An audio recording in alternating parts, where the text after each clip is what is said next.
안녕하세요. 알고리즘 강의를 진행할 황숙희입니다. 오늘은 첫 시간으로 알고리즘이란 무엇인가에 대해서 알아보도록 하겠습니다.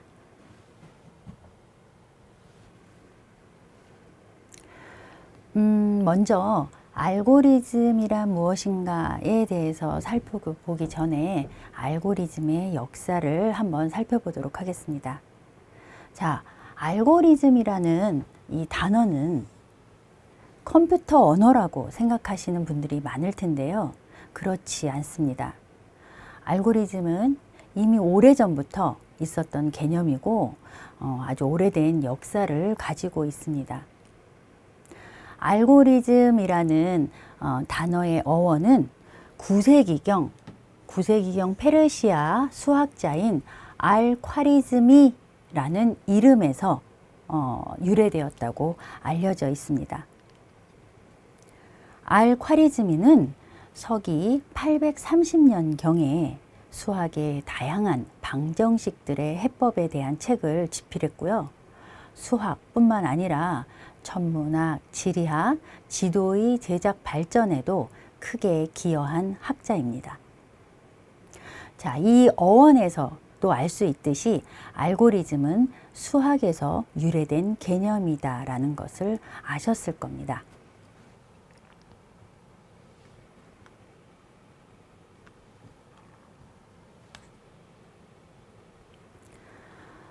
자, 어원에서도 보셨듯이 알고리즘이란 단어가 수학에서 유래됐죠. 따라서 우리가 일반적으로 가장 오래된 알고리즘이다라고 하면 또 기원전으로 가요. 기원전 300년경에 만들어진 유클리드의 최대 공약수 알고리즘입니다. 즉 최대 공약수를 찾는 순서, 절차를 규칙으로 생성하여 누구나 이 규칙만 따라가면 최대 공약수를 찾을 수 있습니다. 이것을 우리는 최대 공약수 알고리즘이라고 하는 것입니다. 자, 그럼 최대 공약수가 무엇인지 한번 잠깐 살펴볼까요? 최대 공약수는 2개 이상의 자연수들의 공약수들 중에서 가장 큰 수를 말합니다. 두 수의 공약수라는 것은 모두 아시겠지만 다시 한번 말씀드리면 공약수는 두 수를 똑같이 나누어서 나머지가 0을 만드는 나누어 떨어지는 숫자를 말하는 것이죠. 자, 그런 숫자들 중에서 가장 큰 수를 우리는 최대 공약수라고 하는 것입니다. 자, 그러면 임의의 두 수가 주어졌을 때 두 수의 최대 공약수를 어떻게 찾을까라는 문제입니다. 자, 이 문제를 해결하기 위해서 기원전 300년경에 그리스의 수학자인 유클리드가 그 과정을 체계화하여 규칙을 만들어낸 것입니다. 유클리드는 이 문제를 해결하는 데 있어서 한 가지 최대 공약수에 대한 성질을 찾아냅니다. 주어진 두 수의 최대 공약수는 큰 수에서 작은 수를 뺀 수와 작은 수와의 최대 공약수와 같다. 처음에 주어졌던 그 2개의 숫자의 최대 공약수는 결국 큰 수에서 작은 수를 뺀 수와 나머지 작은 수와의 최대 공약수와 같다라는 성질입니다. 이 성질을 이용해서 최대 공약수를 찾아내는 방법을 알고리즘으로 만든 것이죠. 그럼 이 위의 성질을 이용해서 27과 12의 최대 공약수를 한번 찾아보겠습니다. 유클리드 성질에 따르면 27과 12의 최대 공약수는 뭐와 같다? 큰 수 27에서 12를 뺀 수와 작은 수 12의 최대 공약수와 같다라는 이야기죠. 자, 이거는 또다시 자, 이게 15가 되니까요. 15에서 큰 수 15에서 빼기 12의 숫자와 12의 최대 공약수와 같다라는 의미입니다. 자, 저는 그냥 이 규칙을 따라서 문제를 해결하고 있는 것입니다. 그러면 다시 이 숫자가 3이 되죠.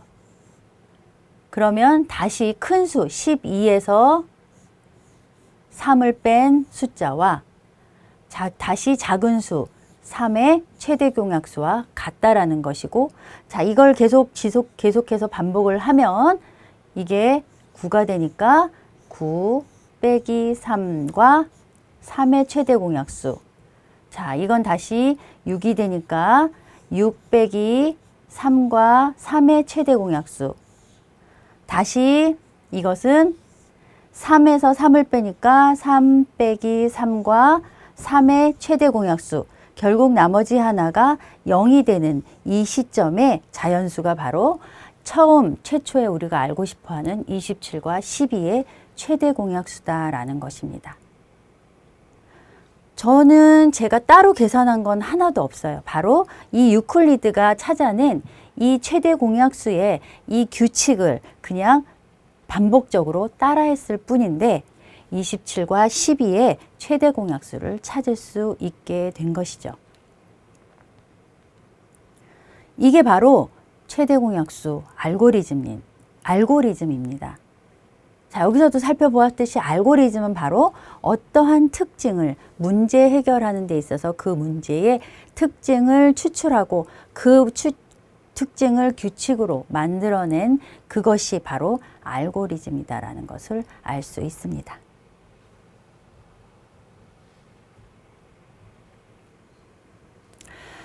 자, 그러면 수학에서 유래됐던 알고리즘을 한편 살펴보았는데요.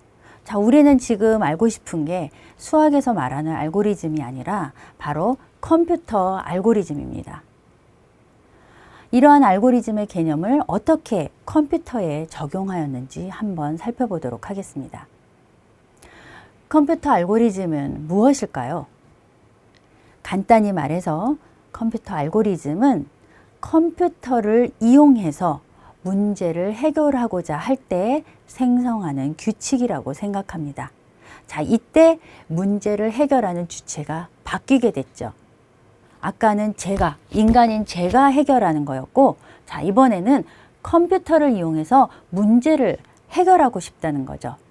자, 그때 알고리즘을 생성해서 그 알고리즘대로 컴퓨터에 명령을 내리면 컴퓨터가 그 문제를 해결해 주는 것입니다. 자, 이 알고리즘이라는 것은 컴퓨터라는 기계가 처음 제안됐을 때부터 하나의 요소로 포함되어 있었던 아주 중요한 컴퓨터의 구성 요소입니다. 컴퓨터에게 어떠한 간단한 명령 하나를 내릴 때에도 항상 알고리즘이 필요하고요. 알고리즘이 없는 프로그램이나 소프트웨어는 존재하지 않습니다. 그럼 처음 컴퓨터를 제안했던 앨런 튜링이라는 사람에 대해서 한번 소개해 보도록 하겠습니다. 앨런 튜링이 컴퓨터라는 기계를 처음 제안하였고, 그 제안은 바로 앨런 튜링 1936년에 앨런 튜링의 논문에서 제안됩니다. 자, 이 논문은 논문의 제목을 보시면요, On Computable Numbers with an Application to the Engschädungs Problem 이라고 되어 있는데요. 컴퓨터를 제안하는 논문이 아닙니다. 앨런 튜링은 영국의 수학자입니다. 영국 캠브리지 대학에서 수학을 전공했고요. 1936년에 어떤 수학적 문제를 해결하기 위한 논문으로 이 논문을 제안하게 됩니다. 이 논문은 당시 수학계에서 있었던 하나의 문제, 어떤 문제였냐면 모든 산술적 진술의 참과 거짓을 결정할 수 있게 해주는 어떤 유한한 기계적 절차가 존재하는가 라는 문제에서 굉장히 많은 사람들이 고민을 하고 있었어요. 자, 이 문제는 다비드 힐베르트라는 수학자의 결정 문제로 굉장히 유명합니다. 다비드 힐베르트가 제안했던 이 결정 문제는 존재한다.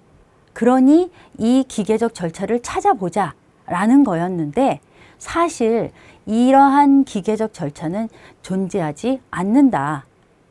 따라서 이 엔쉐이던스 프로블럼에 대해서 그 모순성을 증명한 논문입니다. 앨런 튜링이 이 논문에서 아니에요. 그런 기계적 절차는 존재하지 않습니다. 라는 것을 증명한 것이죠. 그 수학적 결정 문제에 대한 모순성을 증명하기 위해서 이 논문에서 하나의 기계를 아주 간단한 기계를 하나 제안합니다. 자, 그래서 이 기계는 모든 일을 해결할 수 있는 기계입니다. 라고 가정했을 때 과연 이 문제가 모든 참과 거짓을 결정해주는 그런 기계인가? 라는 것을 역으로 증명하면서 그렇지 않다. 이 기계도 아무리 맞는 기계라도 모든 참과 거짓을 결정해주는 그런 기계가 될 수는 없다라는 식으로 모순성을 증명한 거죠. 이때 그 논문에서 제안했던 그 기계가 바로 지금에 사용하고 있는 컴퓨터입니다. 그것을 우리는 바로 튜링 기계라고 부르고 있고요. 자, 그럼 그때 제안했던 그 튜링 기계는 도대체 어떻게, 뭘로 구성이 되어 있는지 한번 살펴보도록 하겠습니다. 튜링 기계는 이 네 가지 요소로 구성이 되어 있다고 논문에서 정의하고 있습니다. 자, 뭘 갖고 있냐 하면 테이프라는 것과 헤드, 상태 기록기, 행동표를 가지고 있는 아주 작은 기계에 불과하다. 하지만 이 기계는 못하는 게 없어 라는 것을 이제 논문에서 보이게 되는 거죠. 자, 여기서 말하는 테이프는 일정한 크기로 나누어져 있는 무한한 테이프이다. 자, 무한하기 때문에 우리가 뭐든지 다 쓸 수 있어. 자, 이런 테이프를 가지고 있고요. 자, 그 다음에 테이프에 제한된 숫자가 기호를 읽거나 쓰거나 지울 수 있는 헤드라는 장치를 우리는 갖고 있겠다. 그 다음에 상태 기록기, 지금 테이프와 헤드의 위치가 어디에 있고 지금 어떤 상태에서 그 위치를 가리키고 있는지에 대한 상태를 표현하는 상태 기록기가 있었으면 좋겠다. 자, 상태 기록기를 정의합니다. 자, 그 다음에 행동표를 정의하는데요. 기호와 일의 순서를 정의하는 규칙표를 말합니다. 자, 이때 바로 행동표로 제안했던 그것이 바로 우리가 지금 말하는 알고리즘이라고 생각할 수 있는 거죠. 자, 그래서 이 테이프와 헤드와 상태 기록기, 이 세 개의 간단한 기계를 의 동작을 통해서 우리는 문제를 해결할 수 있고 그 해결할 수 있는 기계를 우리는 튜링 기계다라고 이제 정의를 합니다.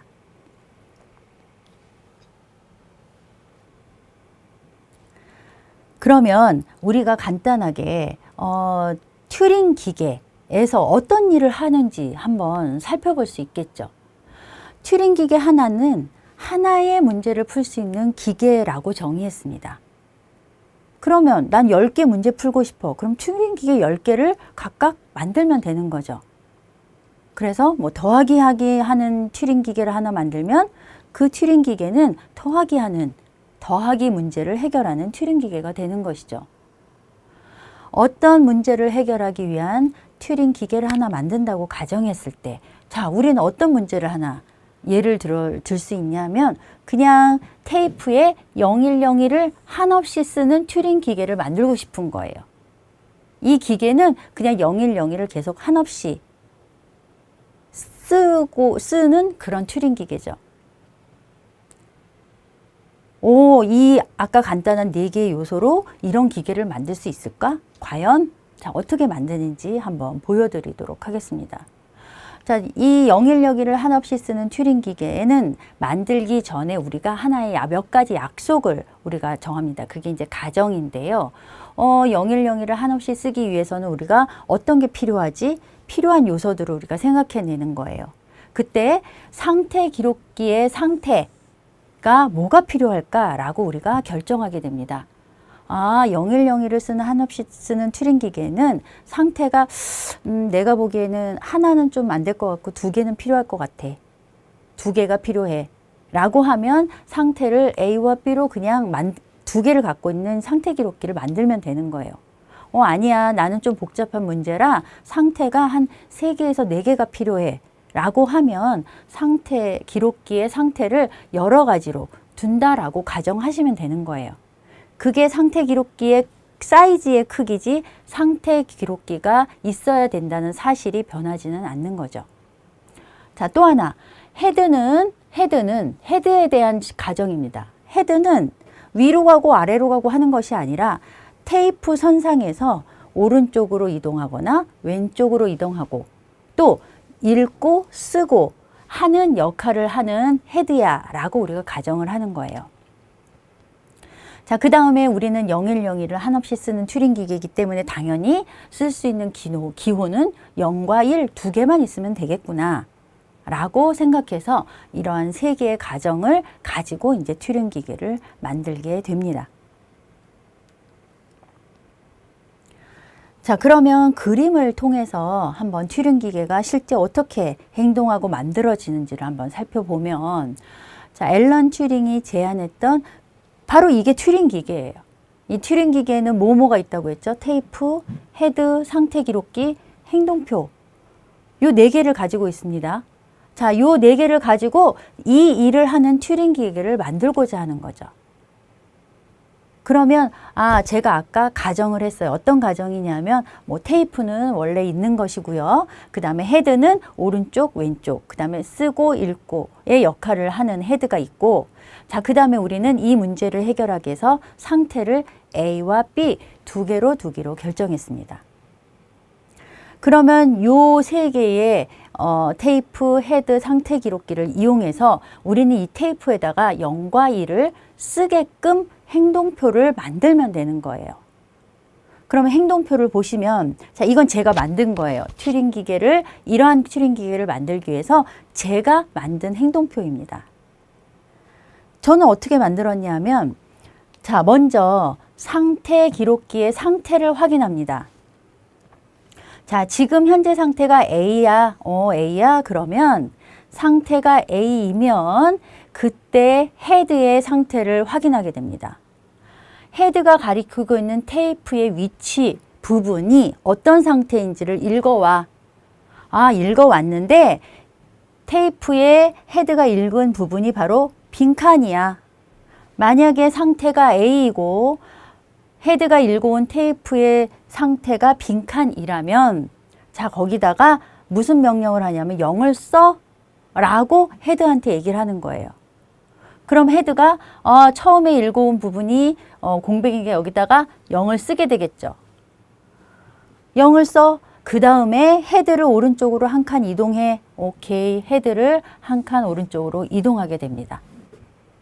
그리고 지금 내가 상태가 A였는데 상태를 B로 바꿔줘 라고 행동표를 제가 만든 거예요. 왜? 0101을 한없이 쓰는 기계를 만들기 위해서. 자, 그래서 상태를 B로 만들었습니다. 그러면 상태가 B일 때, 자, 그럼 상태 기록기가 다시 B로 바뀌게 되겠죠. 그래? 상태가 B야? B면 두 번째 행동표를 우리가 작동하게 됩니다. 그러면 상태 B 내에 B일 때 그럼 헤드가 가리키는 위치의 상태가 내용이 뭔데? 라고 보니까 빈칸이야. 그럼 거기다가 1을 써. 그리고 헤드를 오른쪽으로 한 칸 이동해. 자, 헤드를 다시 한 칸 이동합니다. 자, 그 다음에 상태를 다시 A로 바꿔 라는 행동표를 제가 만든 거예요. 그럼 다시 상태 기록기의 상태가 다시 뭘로? A로 변한 상태가 되죠. 그럼 또 상태가 A니까 A야? 빈칸이네. 0을 써. 그리고 헤드를 오른쪽으로 옮겨. 그리고 상태를 B로 바꿔. 상태가 다시 B네. B면 또 읽어와. 빈칸이야. 거기다 1을 써. 헤드를 오른쪽으로 또 이동해. 그리고 상태를 A로 바꿔. 자, 이거를 무한히 반복을 하면 결국 이 튜링 기계는 테이프에 0과 1을 한없이 쓰는 튜링 기계가 된다는 거죠. 이게 바로 여러분 굉장히 그럼 저 일만 할까? 자, 이러한 작동을 하는 이 네 가지로 여러분들은 굉장히 많은 일을 만들 수 있습니다. 한번 생각해 보세요. 자, 이걸로 더하기도 할 수 있고요. 빼기도 할 수도 있고요. 곱하기도 할 수 있고요. 그 다음에 어떤 별표를 무한히 그림으로 표현할 수도 있고요. 어떠한 문제도 더하기, 빼기, 곱하기, 나누기 하면 여러분들이 아는 수학 공식 모든 걸 해결할 수 있다는 의미입니다. 자, 이렇게 간단한 이 네 가지를 앨런 튜링이 논문에서 제안을 한 거예요. 근데 그 논문에서 제안했던 튜링 기계가 나중에 알고 봤더니 우리가 지금 사용하는 그 어마어마한 컴퓨터가 된 것이죠. 자, 그래서 여기서 살펴봤을 때 이 바로 행동표, 이거 제가 만들었다 그랬죠? 자, 얘를 쓰려면 어떻게 할까 생각했습니다. 자, 얘네들을 어떻게 움직이면 0과 1을 무한히 쓸까? 제가 생각했습니다. 이것이 바로 제가 생각한 알고리즘이 되는 것이죠. 자, 그럼 알고리즘으로 다시 돌아와서 자, 알고리즘을 한마디로 다시 정의해 보겠습니다. 알고리즘은 어떠한 문제를 해결하기 위한 일련의 절차를 공식화한 형태로 표현한 것이다 라고 제가 정의했고요. 많은 사람들이 이렇게 알고리즘을 공식적으로 정의하고 있습니다. 그리고 우리는 지금부터 문제를 해결하는데 컴퓨터를 사용할 거다. 컴퓨터를 이용해서 해결할 거다라는 약속을 하는 거예요. 아까처럼 튜링 기계, 그 세 가지 기계를 동작시켜서 문제를 해결할 거야 라는 제한이 있고 그 제한 속에서 규칙표를 만든 것처럼 우리가 컴퓨터를 이용해서 문제를 해결할 수 있도록 우리는 알고리즘을 만든다는 것이죠. 자, 이때 이제 알고리즘은 컴퓨터를 이용해 해결하도록 하는 그런 알고리즘은 몇 가지 요건이 필요합니다. 자, 알고리즘의 요건에 대해서 그럼 살펴보도록 하겠습니다. 자, 알고리즘, 컴퓨터 알고리즘이다 라고 하면 이 요건을 반드시 가지고 있어야 돼요.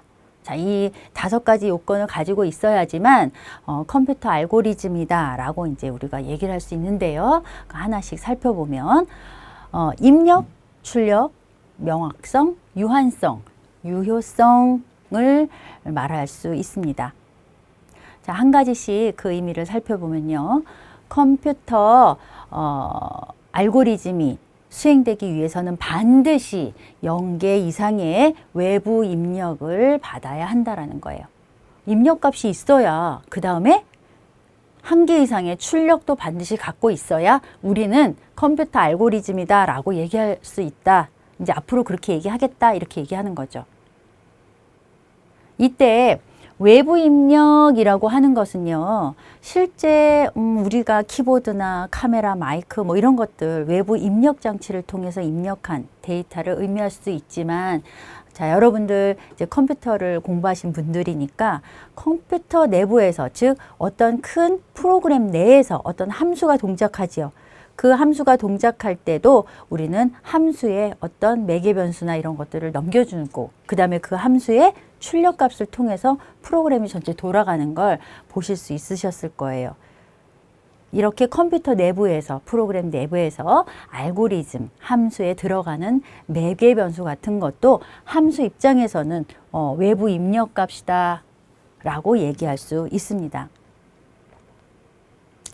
또 출력도 마찬가지죠. 실제 모니터나 뭐 프린터, 스피커, 우리가 말하는 외부 출력 장치 등을 통해서 출력되는 걸 말할 수 있지만 프로그램 내부에서 알고리즘의 함수들이 그 출력 값을 반드시 가지고 어떤 결과 값을 도출해내야 된다라는 의미입니다.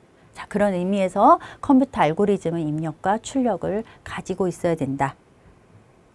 그 다음에 나머지는 알고리즘의 특징이라고 표현할 수 있죠. 알고리즘은 반드시 명확해야 됩니다. 각 명령은 모호하지 않고 명확해야 하고, 그 다음에 유한성. 일정한 시간 내에 반드시 종료돼야 된다는 거예요. 종료되지 않고 컴퓨터에다가 자, 이제 문제를 풀어라고 실행을 시켰는데 자, 이게 끝나질 않습니다. 억만 년 후에 그 결과값이 나온다는 건 우리는 그 문제가 해결됐다고 얘기하지 않습니다. 따라서 우리가 말하는 컴퓨터 알고리즘, 지금 현재 우리가 문제를 해결하는 알고리즘이다 라고 우리가 말할 수 있는 건 반드시 유한성, 일정 시간 내에 종료해야 된다라는 조건을 반드시 갖춰야 된다는 거죠. 사실 이것은 알고리즘에 있어서 가장 중요한 요건입니다. 따라서 종료되지 않는, 일정 시간 안에 종료되지 않는 건 우리가 알고리즘이다 라고 말할 수 없다. 자, 그 다음에 유효성. 유효성은요, 모든 명령은 컴퓨터에서 수행이 가능해야 돼요. 이건 당연하죠. 우리는 앞으로 알고리즘을 누가, 컴퓨터가 수행해서 결과값을 내도록 만들 거라는 거죠. 그때 사용하는 알고리즘을 우리는 개발할 것이고, 그 알고리즘, 지금까지 나와 있는 것들을 이제 앞으로 살펴볼 예정인 거죠. 따라서 모든 명령은 반드시 컴퓨터에서 수행 가능해야 한다. 따라서 모든 과정은 명백하게 실행 가능한 것이어야 한다라는 조건을 반드시 갖추어야 합니다. 자, 그래서 컴퓨터 알고리즘이라고 하면 이 5가지 요건을 가지고 있다라고 설명드릴 수 있습니다. 자, 우리는 이번 강좌에서 지금까지 알려진 컴퓨터 알고리즘, 많은 이제 알고리즘을 뒤편에서 이제 많이 살펴볼 텐데요. 수많은 사람들이 오랜 시간에 걸쳐서 테스트와 수정을 했고요. 현재 우리가 사용하는 컴퓨터 프로그램으로 만들어진 알고리즘을 살펴볼 거예요. 자, 그럼 이러한 알고리즘은 도대체 어떻게 만들어졌을까요? 그리고 앞으로도 계속 새로운 알고리즘은 계속 만들어질 겁니다. 왜냐하면 우리가 아직 해결하지 못한 문제들이 해결한 문제보다 못한 문제가 훨씬 많습니다. 그럼 그 많은 문제들을 해결하기 위해선 우리는 수많은 알고리즘들이 필요할 텐데요. 그럼 그런 필요한 알고리즘들이 어떻게 만들어져 있는지 한번 생성 단계를 통해서 살펴보도록 하겠습니다. 알고리즘은 설계 단계, 그 다음에 표현 단계, 그 다음에 정확성 검증, 효율성 분석, 이렇게 4개의 단계를 거쳐서 알고리즘은 개발됩니다. 먼저 설계를 하고 그 다음에 설계된 걸 우리가 어떠한 방식으로 표현을 합니다. 그 표현된 방식을 보고 우리는 수학적 검증을 통해서 정확성을 검증하고요. 그 검증이 되고 나면 실제 효율성 분석을 하게 되고, 그 효율성 분석까지 끝낸 알고리즘이 지금 여러분들이 사용하고 있는 많은 알고리즘들이에요. 앞으로 우리가 새로운 알고리즘 만들고 싶다. 또 이 단계를 거쳐서 우리가 또 만들 수 있게 되겠죠. 자, 그럼 각각의 단계를 한번 살펴보면요. 설계 단계는 상향식 설계와 하향식 설계가 있습니다. 상향식 설계는 알고리즘을 표현하는 설계 단계에는 어떤 문제를 해결하는 컴퓨터 알고리즘을 개발할 때 가장 작은 문제 해결을 토대로 규칙을 만들지, 큰 문제에 대한 해결을 토대로 규칙을 만들지 하는 결정입니다. 뭐 탑다운 방식, 그다음에 버튼업 방식이라고 얘기도 하는데요. 이것을 바로 하향식 설계, 상향식 설계라고 정의하고 있고요. 하향식은 말 그대로 큰 문제에 대한 해결, 즉 중요한 컴포넌트들을 찾고 그 중요한 컴포넌트들을 토대로 작은 문제의 해결로 들어가도록 알고리즘을 설계하는 것이 바로 하향식 설계 방법입니다. 상향식은 먼저 반대겠죠. 작은 문제에 대해서 해결을 하고 그 가장 기본적인 컴포넌트를 먼저 설계한 다음에 그걸 토대로 큰 문제로 넘어가도록 알고리즘을 설계하는 겁니다. 자, 그래서 문제에 있어서 문제 해결의 키포인트를 먼저 뽑아내고 우리는 설계를 해볼까? 라고 하는 것이 하향식이고, 상향식은 아니야, 중요한 거가 중요한 게 아니라 가장 기본적인 어떠한 규칙이 뭔지를 먼저 찾아내는 게 중요해 라고 알고리즘을 설계를 들어가는 것이 바로 상향식이 되겠죠. 자, 다음은 표현 단계입니다. 그럼 이렇게 설계를 하면 알고리즘을 표현을 해야 되는데 어떻게 표현하시겠어요? 여러분들은 알고리즘을 내가 하나 만들었어. 자, 이 문제를 푸는 알고리즘 만들어서 어떻게 표현할래? 그리고 이 알고리즘은 나 혼자만 가지고 있는 것이 아니라 여러 사람에게 표현해야 되고, 아, 내가 만든 알고리즘이 이겁니다 라고 보여주기도 합니다. 그럴 때 우리는 그 설계된 알고리즘을 표현해야 되는데 그 방법이 바로 자연어, 순서도, 의사코드, 프로그래밍 언어 방법이 있습니다. 우리는 주로 프로그래밍 언어로만 많이 생각하고 있는데요. 사실 프로그래밍 언어는 로만 이제 표현을 한다면 아주 좀 전문가가 필요하고요. 전문가가 아니면 알고리즘을 표현할 수 없는 그런 식이 되기 때문에 프로그래밍 언어의 전문가가 아니더라도 알고리즘을 표현할 수 있는 방법이 자연어, 순서도, 의사코드 이렇게 세 가지 방법이 있습니다. 자, 그러면 잠깐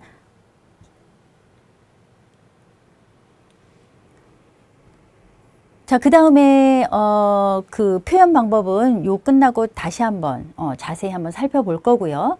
알고리즘의 요건의 다른 요건인 정확성에 대해서 다시 한번 살펴보도록 하겠습니다.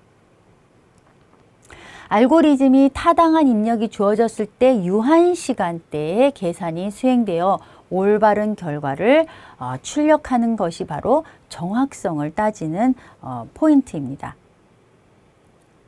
알고리즘의 요건에서 여러분들 유한성이 있었던 거 기억나세요? 알고리즘은 유한성을 갖추기 위해서 우리는 이런 수학적 검증을 거치게 됩니다. 바로 정확성을 우리가 살펴보는 거죠.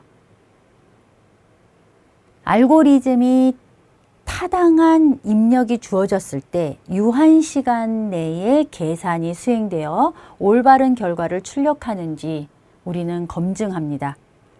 이 검증은 어떻게 할까요? 주로 수학적 검증을 통해서 정확성 검증이 이루어집니다.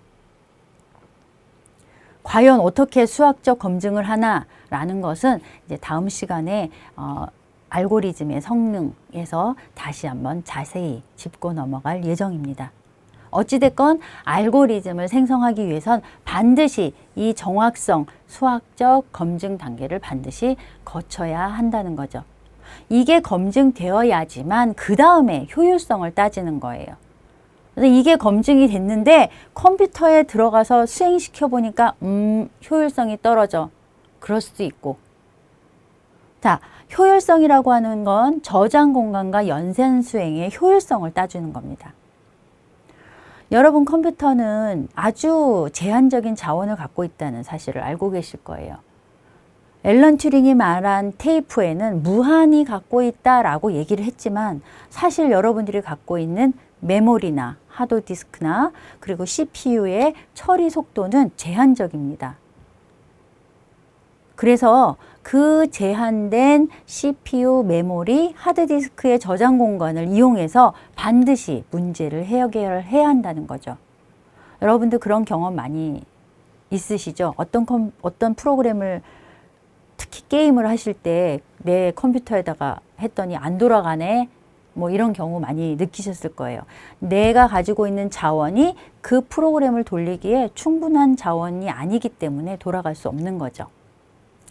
일단 여기서 말하는 알고리즘은 우리가 지금 현재 내 컴퓨터가 아니라 지금 현재 세상의 최고 뭐 슈퍼컴퓨터라고 생각할 수도 있고 그 컴퓨터에서라도 돌아서 결과를 내야 하는데 그때 저장 공간과 연산 수행의 효율성을 따져서 와 슈퍼컴퓨터 10대로 돌렸더니 한 달 걸리더라. 이런 알고리즘이 과연 필요할까? 유용할까?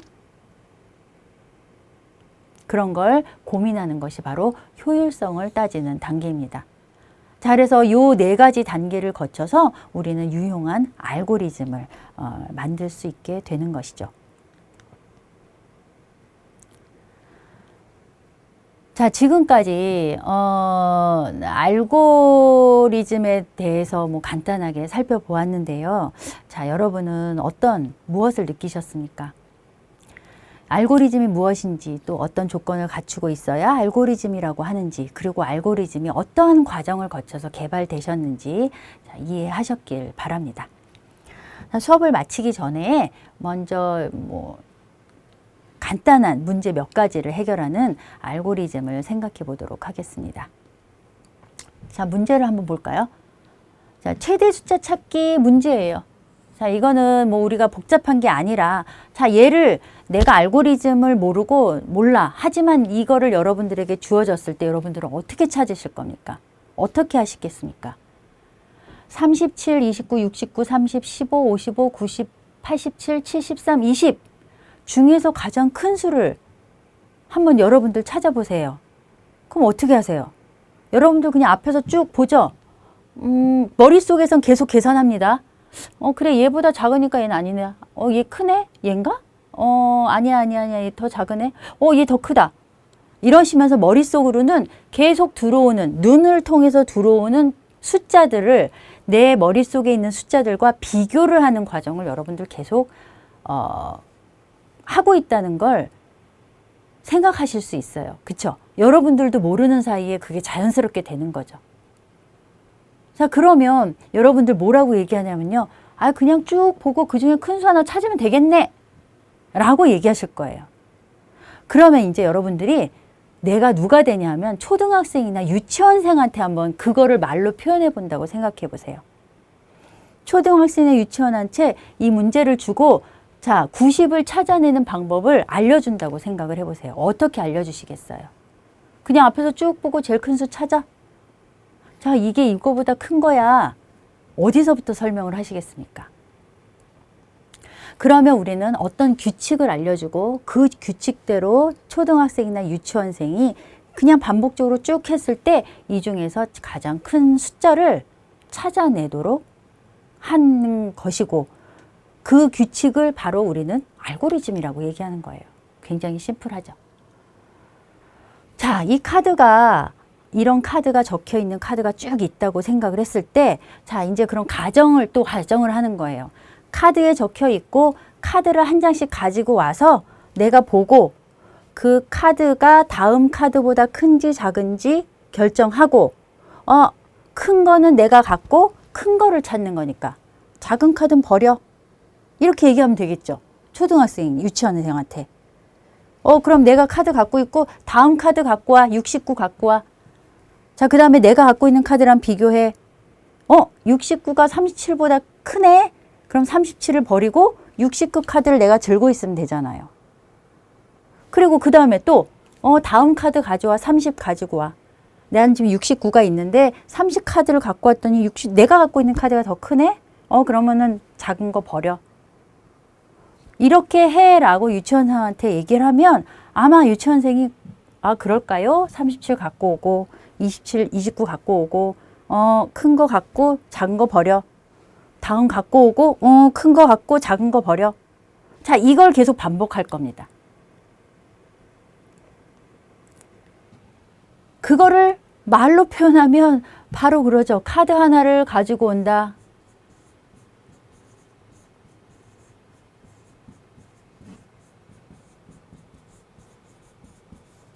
다음 두 번째 카드를